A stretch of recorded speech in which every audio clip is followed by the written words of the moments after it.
മോക്ഷം തേടിയാണ് ആളുകൾ ഇവിടേക്ക് വരുന്നത്. പക്ഷേ ഞാനിവിടെ വന്നത് എന്നിലെ എന്നെ കണ്ടെത്താനാണ്. ഉത്തരം കിട്ടാത്തൊരു ചോദ്യത്തിൽ നിന്നാണ് ഈ യാത്ര തുടങ്ങിയത്.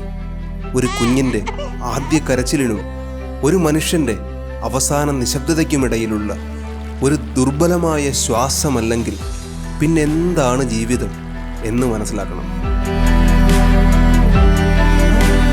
ഈ പവിത്രമായ നദിയുടെ കരയിൽ ഞാൻ ജീവിതത്തിൻ്റെ 2 മുഖങ്ങൾ കണ്ടു. ഒരു കുഞ്ഞിന് പേരു ലഭിക്കുന്നതും വെറും ചാരമായി ഒരു മനുഷ്യൻ ഗംഗാ നദിയിലേക്ക് മടങ്ങുന്നതും. ഇതൊരു നഗരമല്ല, ഇതൊരു കണ്ണാടിയാണ്. സംരക്ഷിക്കപ്പെട്ടവരും ഉപേക്ഷിക്കപ്പെട്ടവരും ഒരേ വായു ശ്വസിക്കുന്നിടം, അതിജീവനവും കീഴടങ്ങലും കൈകോർത്തു നടക്കുന്നിടം. അതെ, ഇത് ഹരിദ്വാറാണ്. Welcome to Haridwar.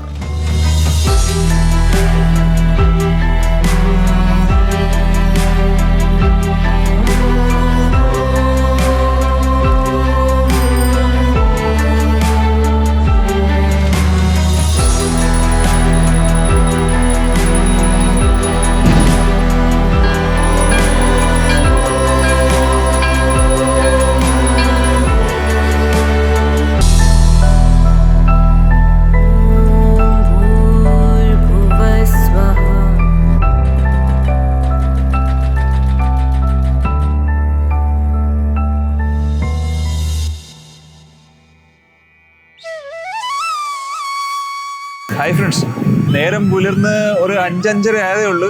പക്ഷെ ഇവിടെ വന്നപ്പോൾ വെളിച്ചം വന്നിട്ടുണ്ട്.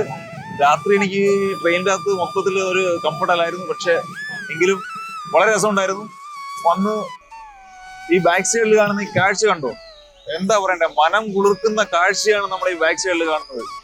മനം കുളിരുന്നതോടൊപ്പം തന്നെ ശരീരവും തണുക്കുന്നു. കാരണം ഈ ഗംഗാനദിയിൽ നിന്നുണ്ടാകുന്ന ആ ഒരു തണുത്ത കാറ്റടിക്കുമ്പോൾ ആഹാ, അനുഭൂതി എന്ന് പറഞ്ഞു കഴിഞ്ഞാൽ ഇതാണ് അനുഭൂതി.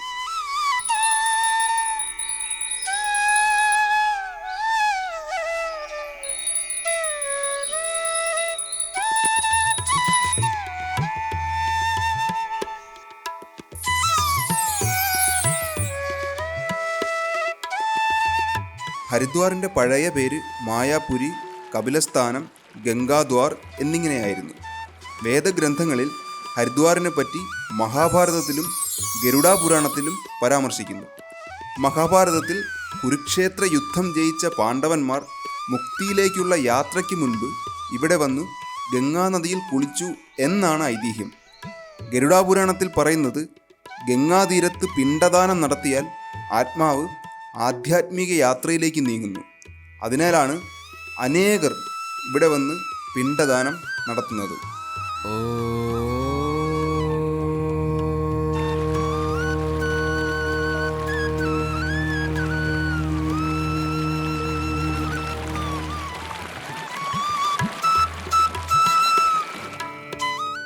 ഏഴാം നൂറ്റാണ്ടിൽ ചൈനീസ് തീർത്ഥാടകനായ ഹാൻ സ്വാങ് ഹരിദ്വാറിൽ എത്തിച്ചേർന്നു. അദ്ദേഹത്തിൻ്റെ രേഖകളിൽ ഹരിദ്വാറിൻ്റെ വിശേഷണങ്ങളെപ്പറ്റി ഒരുപാട് വർണ്ണിച്ചിരിക്കുന്നു. 13-ാം നൂറ്റാണ്ടിൽ ഇവിടെ മൗര്യ സാമ്രാജ്യവും കുഷാണ സാമ്രാജ്യവുമായിരുന്നു ഭരിച്ചിരുന്നത്. മൗര്യർ ഹരിദ്വാറിനെ ആത്മീയമായി നിർമ്മിച്ചു. കുഷാണർ അതിന് അന്താരാഷ്ട്ര മുഖം നൽകി. 16-ാം നൂറ്റാണ്ടിൽ ഹരിദ്വാറിൽ മുഗൾ രാജവംശത്തിൻ്റെ ഭരണത്തിൻ്റെ കീഴിലായി. മുഗളന്മാരുടെ വിശ്വസ്തനായ രാജ മാൻസിംഗ് ഹരിദ്വാറിൽ നിരവധി ഘാട്ടുകൾ നവീകരിച്ചിരുന്നു. ഇൻഫാക്റ്റ് അദ്ദേഹത്തിൻ്റെ സമാധി ഇന്നും ഹരിദ്വാറിലുണ്ട്. അതാണ് മാൻസിംഗ് കാ ഛത്രി എന്നറിയപ്പെടുന്നത്. അതിനുശേഷം ബ്രിട്ടീഷുകാർ ഇവിടുത്തെ ഭരണം ഏറ്റെടുത്തു. അവർ ഇവിടെ ചെയ്ത ഒരു പ്രവൃത്തി പിൽക്കാലത്ത് ഉത്തരേന്ത്യയുടെ ഭൂപടം തന്നെ മാറിമറിയാൻ ഇടയായി. ആ കാര്യം ഞാൻ മുന്നോട്ട് പോകുമ്പോൾ പറയാം.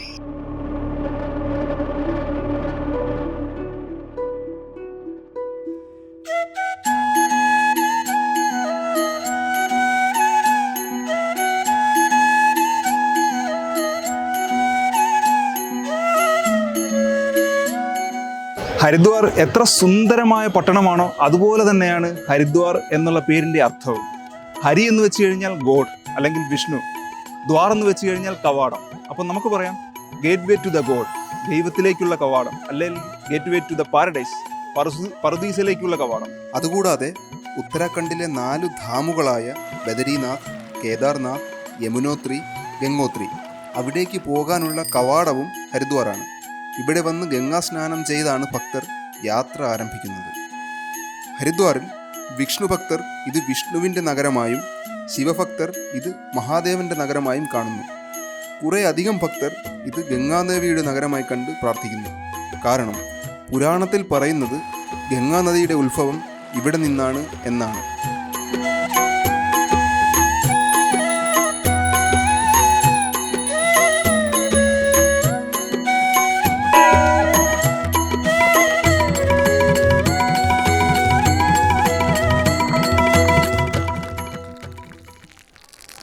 ഹരിദ്വാറിൽ കുറേ അധികം ക്ഷേത്രങ്ങളുണ്ട്. പക്ഷേ അവയിൽ ചിലതൊക്കെ വളരെ പ്രാധാന്യമുള്ളവയാണ്. അതിൽ ഏറ്റവും പ്രാധാന്യമുള്ള ഒന്നാണ് ഹരി കി പൗഡി. ഹരി കി പൗഡിയുടെ കഥ വളരെ ഇൻട്രസ്റ്റിംഗ് ആണ്. അത് നമ്മുടെ പാലാഴി മഥനവുമായി ബന്ധപ്പെട്ടിരിക്കുന്നു. അതായത് ദേവന്മാരും അസുരന്മാരുമായി പാലാഴി മഥനം നടത്തിയപ്പോൾ അമൃതകുംഭം വരികയും അസുരന്മാർ അത് തട്ടിയെടുത്തോടിയപ്പോൾ കുംഭത്തിൽ നിന്ന് 4 തുള്ളി അമൃത് ഭൂമിയിൽ പതിച്ചു. അതിൽ ആദ്യത്തെ തുള്ളി പതിച്ച ഇടമാണ് ഹരിദ്വാർ.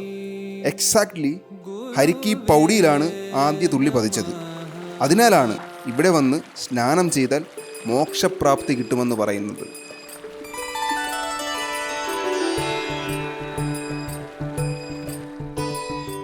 പുരാണത്തിൽ പറയുന്നത് ഹരിദ്വാറിൻ്റെ പഴയ പേര് മായാപുരി എന്നായിരുന്നു.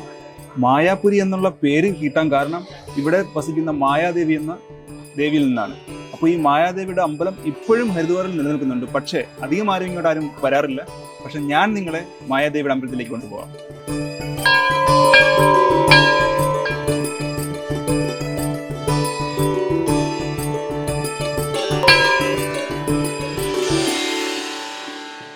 ഈ ക്ഷേത്രം 11-ാം നൂറ്റാണ്ടിലാണ് പണി കഴിപ്പിച്ചത്.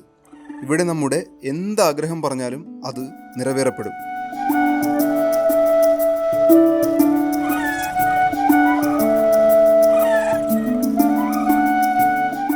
ഹരി കി പൗഡിയുടെ തൊട്ടടുത്തുള്ള മലയിൽ വസിക്കുന്ന മൻസാദേവി ക്ഷേത്രവും വളരെ പ്രസിദ്ധമാണ്.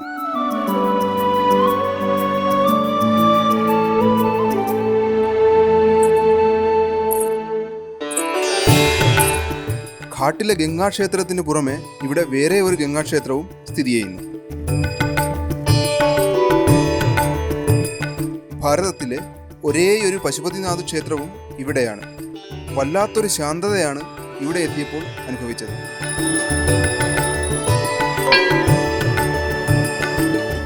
കൂടാതെ വാൽമീകി മഹർഷിയുടെ ക്ഷേത്രവും ഇവിടെയുണ്ട്. ഇവിടെ പ്രാർത്ഥിക്കുമ്പോൾ മനസ്സിലെ തമസ് നീക്കി വെളിച്ചം ലഭിക്കുന്നു എന്നാണ് ഗ്രന്ഥങ്ങളിൽ പറയുന്നത്.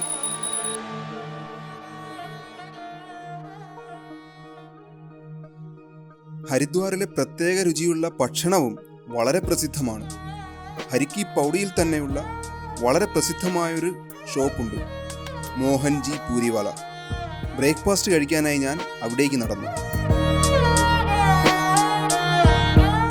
ചന്ദനത്തിരി, കർപ്പൂരം എന്നിവയുടെ സുഗന്ധത്തോടൊപ്പം ഒരു പ്രത്യേക ഇലയിൽ പൂരി, സബ്ജി, പിന്നെ ഹരിദ്വാർ സ്പെഷ്യൽ റവ കൊണ്ടുള്ള ഹലുവ.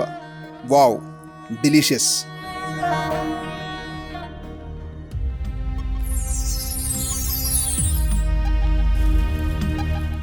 ഇനി ഞാൻ പറയാൻ പോകുന്നത് നമ്മുടെ ഗംഗാനദി ഉത്തരേന്ത്യയുടെ ഭൂപടം മാറ്റിമറിച്ച വളരെ ഇൻട്രസ്റ്റിംഗ് ആയിട്ടുള്ളൊരു സ്റ്റോറിയുണ്ട്. ഇത് ബന്ധപ്പെട്ടിരിക്കുന്നത് ഗ്രേറ്റ് ഫെമിനിൻ ഓഫ് ആഗ്ര എന്ന പ്രതിഭാസവുമായിട്ടാണ്. അതായത് 1837-38 കാലഘട്ടത്തിൽ ഇന്ത്യയിൽ ഭക്ഷണം കിട്ടാതെ 8 ലക്ഷത്തോളം ആളുകൾ മരിച്ചു. അതുവഴി ബ്രിട്ടീഷ് ഇന്ത്യൻ ഗവൺമെൻറ്റിന് ഒരുപാട് മില്യൺ രൂപയുടെ നഷ്ടമുണ്ടായി, അതായത് റിലീഫ് വർക്കിനും മറ്റും വേണ്ടി. അതിനുശേഷം ഗവൺമെൻറ് തിരിച്ചറിഞ്ഞു ഇതുപോലുള്ള വെള്ളപ്പൊക്കവും മറ്റും വന്നാൽ വലിയ ഫിനാൻഷ്യൽ ബർഡൻ ആയിരിക്കും സഹിക്കേണ്ടി വരിക. അങ്ങനെ ഇത് സോൾവ് ചെയ്യാൻ വേണ്ടി ബ്രിട്ടീഷുകാർ ഒരു പ്ലാൻ ഉണ്ടാക്കി. അതിൻ്റെ പേരാണ് ഗംഗ കനാൽ പ്ലാൻ. പക്ഷേ ഹിന്ദുമതത്തിലെ പവിത്രമായ ഗംഗാനദി തടഞ്ഞുകൊണ്ട് കനാൽ നിർമ്മിക്കാൻ ഹരിദ്വാറിലെ പണ്ഡിറ്റുമാർ സമ്മതിച്ചിരുന്നില്ല.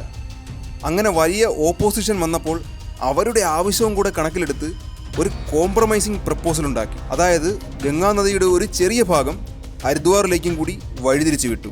അങ്ങനെ ഏകദേശം 505 കിലോമീറ്റർ നീളമുള്ള ഗംഗാ കനാൽ പദ്ധതി നടപ്പിലാക്കി. ഇപ്പോൾ ഇതിൻ്റെ കൈവഴികൾ ഉൾപ്പെടെ നീളം ഏകദേശം 6450 കിലോമീറ്റർ ആയിട്ടുണ്ട്.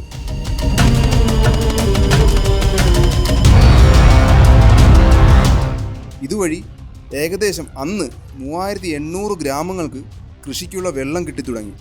ഇപ്പോൾ ഈ സംഖ്യ ഒരുപാട് വർദ്ധിച്ചിട്ടുണ്ട്. അതുകൊണ്ട് നമുക്ക് നിസ്സംശയം പറയാം, ഉത്തരേന്ത്യയുടെ ഭൂപടം തന്നെ മാറിമറിയാൻ ഗംഗാ നദി കാരണമായി എന്ന്.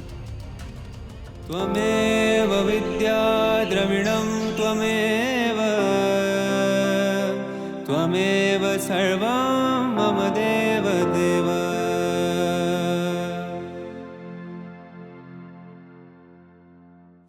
ഹരിദ്വാറിൽ ചെലവിട്ട ഓരോ നിമിഷവും ഞാൻ എന്നെ തന്നെ സ്വയം കണ്ടെത്താൻ ശ്രമിക്കുകയായിരുന്നു. ത്വമേവ ബന്ധുശ്ച സഖാ ത്വമേവ. ഞാൻ ഇവിടുത്തെ തിരക്കുകൾക്കിടയിലേക്ക് ഇറങ്ങിച്ചെന്നു. ദേശത്തിൻ്റെ വ്യത്യസ്ത കോണിൽ നിന്നും വന്ന അപരിചിതരോട് സംസാരിച്ചു. ചൂടുമാറ്റാൻ നല്ല തണുത്ത ലസ്സി കുടിച്ചു. പിന്നെ പലതരം പലഹാരങ്ങൾ കഴിച്ചു. പക്ഷേ പലപ്പോഴായി ചായ കുടിക്കുന്നതിൻ്റെ ഇടയിൽ ഞാൻ എന്നോട് തന്നെ ചോദിച്ചു, ജനങ്ങൾ ഇത്രയധികം ദൂരത്തു നിന്ന് ഇവിടേക്ക് വരുന്നത് എന്ത് നേടാനായിട്ടാണ്?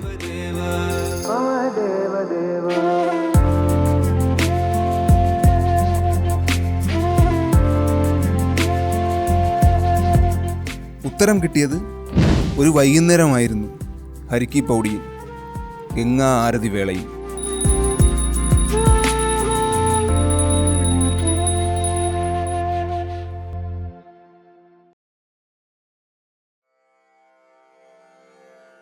ഇനിയാണ് ഇവിടെ ഇമ്പോർട്ടൻ്റ് ആയിട്ട് എല്ലാ ദിവസവും നടത്തുന്ന ഇവിടുത്തെ ബ്യൂട്ടിഫുൾ ആയിട്ടുള്ളൊരു ആചാരം നമുക്ക് കാണാൻ പോകുന്നത്. ഇവിടുത്തെ ഗംഗാ ആരതി. അതായത് ഗംഗാദേവിക്ക് ഈ ഹരിദ്വാറിൽ കിട്ടുന്ന പോലെന്നുള്ളൊരു സമ്മാനം വേറെ ഒരു സ്ഥലത്തും കിട്ടുന്നില്ല.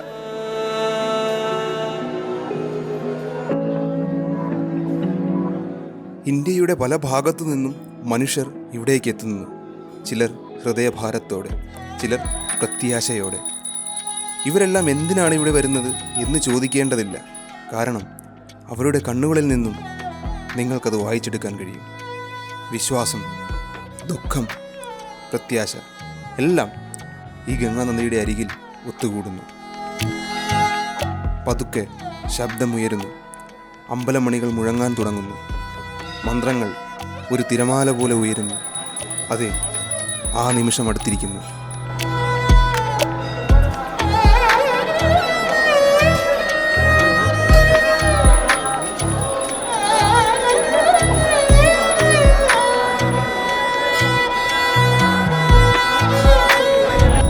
ആദ്യ ജ്വാല ആകാശത്തേക്ക് ഉയരുമ്പോൾ സമയം നിശ്ചലമാകുന്നു.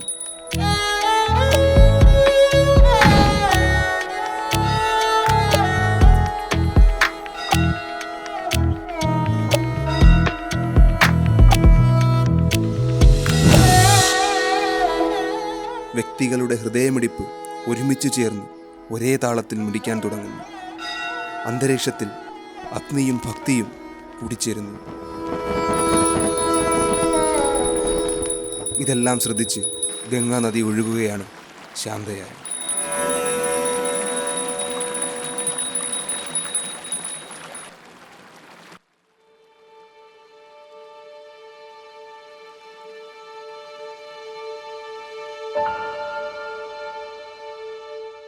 ഞാൻ ഇവിടെ കുറേ ദൂരം വെറുതെ നടന്നു. ഈ തിരക്കിൻ്റെ ഇടയിലൂടെ, ഈ കരച്ചിലിൻ്റെ നടുവിലൂടെ, ഈ നിശബ്ദതയിലൂടെ, പിന്നെ വിശ്വാസത്തിലും വേദനയിലും പൊതിഞ്ഞ ജീവിതങ്ങളിലൂടെ. സ്വന്തമായി ഒന്നുമില്ലാത്ത, എന്നാൽ കയ്യിലുള്ളതെല്ലാം വാഗ്ദാനം ചെയ്യുന്ന മനുഷ്യരെ ഞാൻ കണ്ടു. ദുഃഖത്തിനിടയിലും പുഞ്ചിരിക്കുന്ന മനുഷ്യർ. ഈ ഗംഗാ നദിയിൽ ജീവിതം സ്വയം അർപ്പിക്കുന്ന മനുഷ്യർ.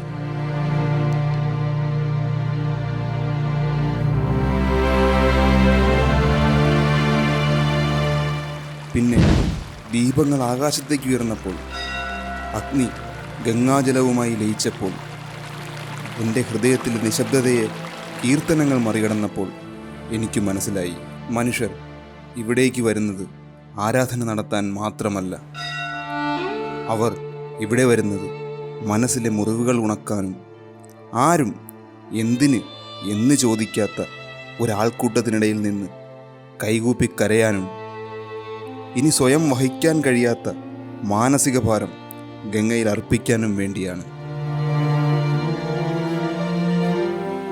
ഗംഗാനദി വാക്കുകൾ കൊണ്ട് സംസാരിക്കുന്നില്ല, മറിച്ച് നമ്മളിലേക്ക് പ്രവേശിച്ച് സ്വയം തിരിച്ചറിവാകുന്നു.